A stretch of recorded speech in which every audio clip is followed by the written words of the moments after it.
Welcome to Entrepreneur Eats, a conversation about business and community with a side of eats. My name is Deanna Smith, and I'm your host. I'm Deanna Smith, your host of Entrepreneur Eats, and today we have our mayor, Dane White. Hello, Awesome. Mayor. Thanks for having me back again. Yes, I know. This is becoming a habit. A good habit. Yes, good habit. So much has happened since the last time we spoke. And more importantly, so much has happened this week. Yes. Tell me all about it. Man, the thing this week with, I want to call it the Escondido Creek Trail Encampment. I was told that the jungle is offensive. Either way, just so people know what I'm talking about, the encampment that was in the Escondido Creek Trail over by the Citricado Bridge. And I first became aware of this, I think 5 or 6 months into my tenure. Somebody sent me an email, and it was pictures of multiple fires in the Creek Trail. And they said, hey, there's this encampment here, and it's a big problem. I'm scared my home is going to get burnt down.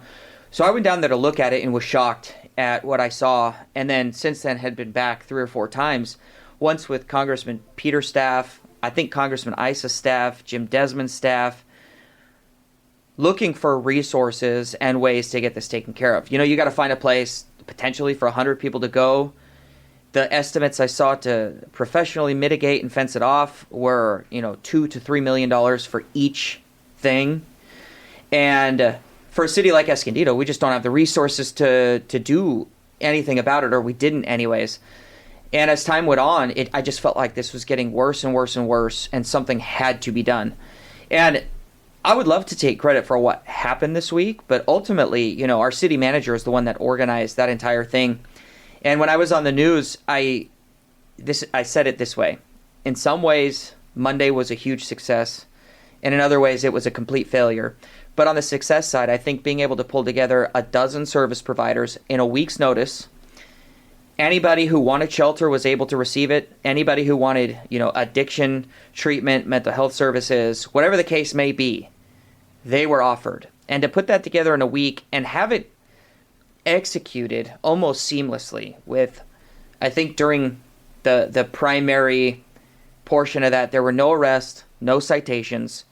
Again, all the services in the world offered. I think it was a huge success. And then yesterday and today, I've been down there for a couple hours with Love Esco and any of the other volunteers who came down to pick up trash. And I got a text on Tuesday afternoon from the fire chief or police chief or whoever it was saying that Monday they pulled out 32 tons of trash. Oh my gosh. And Tuesday they were on track for 50 tons of trash. So you're talking about 200,000 pounds of trash. So when you say that, to put in our mind, how many dumpsters is that? I have no idea. How many truckloads is that? What's happening is, so Escondido has its own trash compactor, or a couple of them maybe. Edco has been one of our best partners on this, and they're letting us have priority use of their facilities. So we're just in and out all day long the past couple of days. And Monday, when I was down in there, when they were escorting people out, they had backhoes and tractors down there. Some of those structures I went in, those are permanent structures. They're not tents. They're permanent structures. Can you describe one of those permanent structures? Okay, so one of them, you had to walk down the bank. Mind you, this portion of the creek does not have the concrete channels. It is an actual creek. So you walk down the bank, and they had stolen bags of concrete and forms and a concrete mixer. And they had made a concrete path where the water would have been. And you go into the first unit, and it's framed with studs. You walk in, and there's a fire pit and recliners. And then you turn the corner, and then inside of this structure are tents lined up where people are living.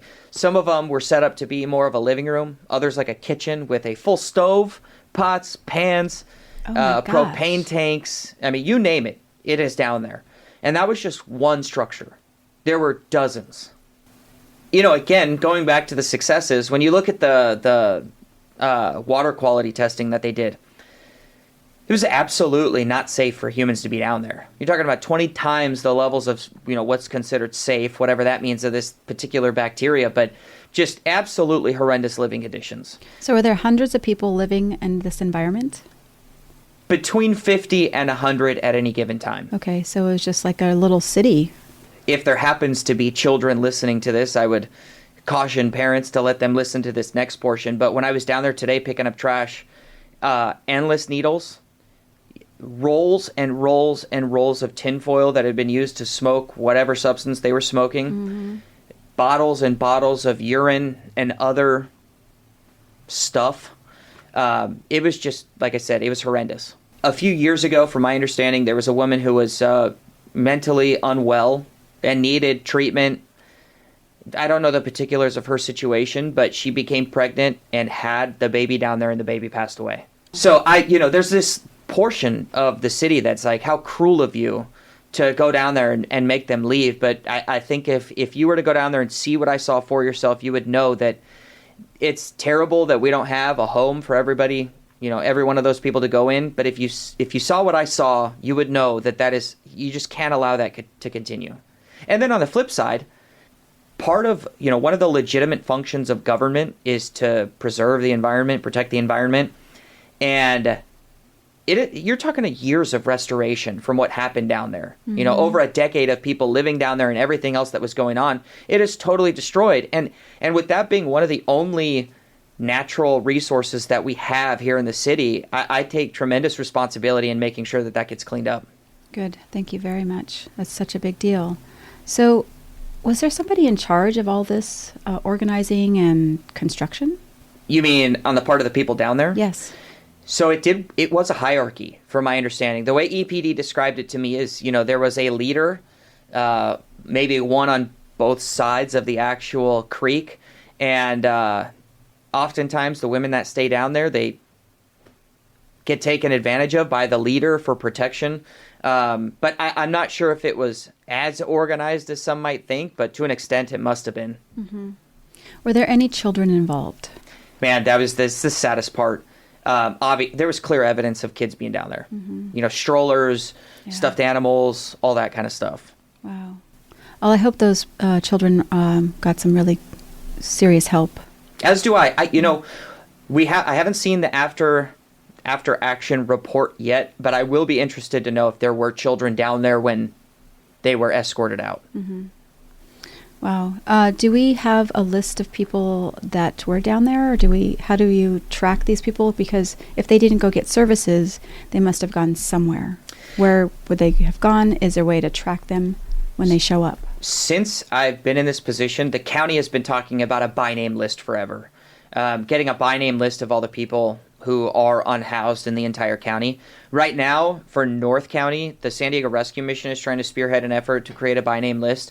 But there's some challenges with that because when a government agency or a healthcare agency does that, there are privacy laws that have to be followed. So it's a very tricky thing to navigate through.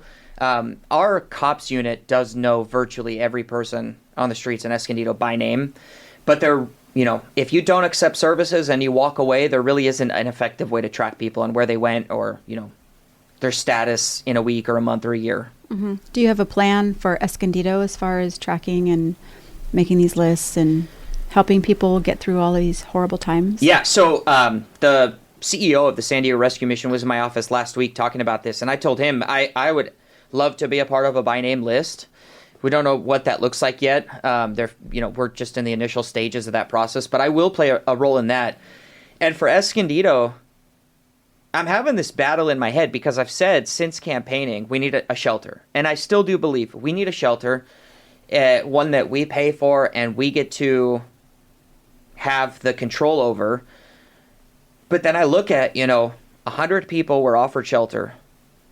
And I keep seeing different numbers, between 12 and 30 accepted shelter. The last thing in the world I want to do here is spend all this money for a resource that's not going to be utilized. But the shelter that was offered the other day was most likely temporary. And who knows what would have happened after that. I think people would be more receptive to something permanent that's in town. So that's one of the debates we're going to have this year, as a matter of fact. Even before I knew this emergency proclamation was going to be adopted, I told the city manager that this year, especially now with Measure I passing, homelessness is number one priority. And that next step for us is a shelter. And how would that shelter be different than Interfaith? Yeah, so Interfaith is a regional asset. They take government money, and virtually anybody in the county can send their individuals there for services. For us, if we're going to spend money, my number one thing is we just need to target the people who are here now. We can't be bringing more people into the city when we've got 300 plus in Escondido. What I saw when I toured Huntington Beach's Navigation Center, which is just a fancy way of saying shelter, it was interesting because they have an encampment ban that is strictly enforced. But they have a place for those people to go. And what's different, I think, is the longer term aspect of it. Again, having the local control over it and being able to set the boundaries there. So Interfaith is governed by whoever they're governed by. We don't necessarily get to tell them how or what to do. I mean, we do in some sense with their conditional use permits and things like that. But with this, we get to set the rules entirely, which I think is a big difference. What would those rules look like?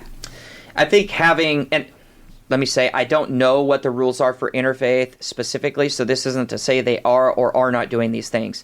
Having some level of sobriety to be able to get in, having some sort of conditions on it. You need to be working towards sobriety or working towards, fixing your mental health issues or working towards a job. Making sure that my primary thing is making sure people are pointed in a direction and they keep moving that way. Agreed. Yes, they have to have something to work towards. And I by the way, I think when people get to see a little bit of light at the end of the tunnel, they're far more likely to be heading in that direction. Whereas now, what hope or what light is there if you're just roaming around on the sidewalk? So you spoke a little bit about Measure I and how this impacted this particular event. Tell me more about Measure I and the passing of it and all of the money that will be collected for the tax.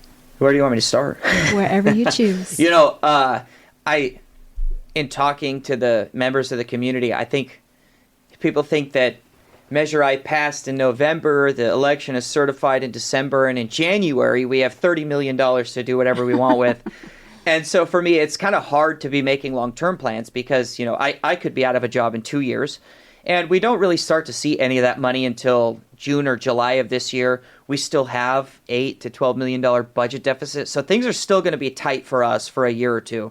Beyond that, though, I think the opportunities are endless. One of the things that I would be interested in doing is maybe a series of community surveys. We did one last year before Measure I was placed on the ballot, just to kind of see what the temperature was for different topics in the community. And I think I'd like to see us do that again to make sure the money is flowing in the right direction. That's really the only thing I care about is making sure the community gets a say in where they want the money to go. And then homelessness and parks and rec are my two big things. Mm-hmm. And tell me a little bit about the oversight committee that's forming. I don't know if I'm the best person to ask. I don't know how many people are going to be on it, but from my understanding, the Police Officers Association gets an appointee, the Fire Association, the San Diego County Taxpayers Association, and then the City Council will appoint somebody from the business community, at large, and an alternate. Is there more than that? Do you know? I believe that's it. Okay. Yeah. See, you know quite a bit. Okay, but I've never participated in a committee like that, so my understanding is they'll be making recommendations to the City Council. I'm not sure how often they'll meet or what else they'll do, but I think there's about a 2-year term for each committee member, and there are requirements. You have to show up. If you are absent more than twice, you will be replaced. And I think there's another... I think that's it. Is that it? Something else? Another requirement? I am a little bit confused about the requirement to be a city resident because they don't have a vote, and it's only you have to be a city resident in order to be on the committee. So I'm a little bit confused on that because you don't have a vote, so why does it matter that you live in the city or you live in the county of San Diego in Escondido? I get that a lot, not just with the oversight committee, but in general, people live just outside of city limits. They're paying sales taxes here, but yet they don't get to decide who their mayor is, who their city council member is. And I don't know where that rule comes from. I would presume the state, because like I have to live in Escondido. I had to live in Escondido for the school board. So yeah, I don't know where that comes from or how to change it. Yeah, it seems a little bit unbalanced because there are all these people that live in the county that are on the outskirts. And actually there's some weird pockets in Escondido, and right in the middle of Escondido, that are considered county. My sister lives in one of them. And the joke in my family, because half my family lives in the unincorporated area, so they're always reminding me that they did not vote for me. And I think Escondido is unique. A lot of cities have unincorporated pockets, but the people who live in unincorporated Escondido, they consider themselves part of Escondido. I definitely do. Yes. So tell me about long term. For 2025 is going to go by really quick. What do you see for 2026? But that's a good question. There are so many good things happening right now. Kelsey and I were at the mall last night. And I know it's Christmas time, so it's packed naturally, but almost every unit is full. With round 1 coming there, it's a total game changer. With phase 2 of the Grand Avenue Vision Project being completed next year, with Palomar Heights being completed next year, there's just so many good things happening. But long term, I think for me is figuring out the next step with our downtown. Phase 2 is going to be good. Phase 3 is going to be good. But what do we have to do to get more businesses and more foot traffic downtown is going to be a primary focus. Going into the holiday season, what are your plans and what are you doing? Yeah, it's bittersweet this year. We are going to be spending time with my in-laws and with my mom and my dad. My dad will be moving to South Carolina. My in-laws are moving to Arizona. I feel like we have this long-standing legacy of, this family history in Escondido, and everybody's moving away. So this is going to be the last holiday season where we get to see everybody, and we're going to enjoy it. But, it's just part of life. And I think it makes me think about what I'm going to do when I'm done here. Yeah. Living in the moment is really important, and congratulations on keeping your family together. And it really is heartbreaking that they're going to move, but more places to visit. Yeah. More places to visit, and I'm happy for them.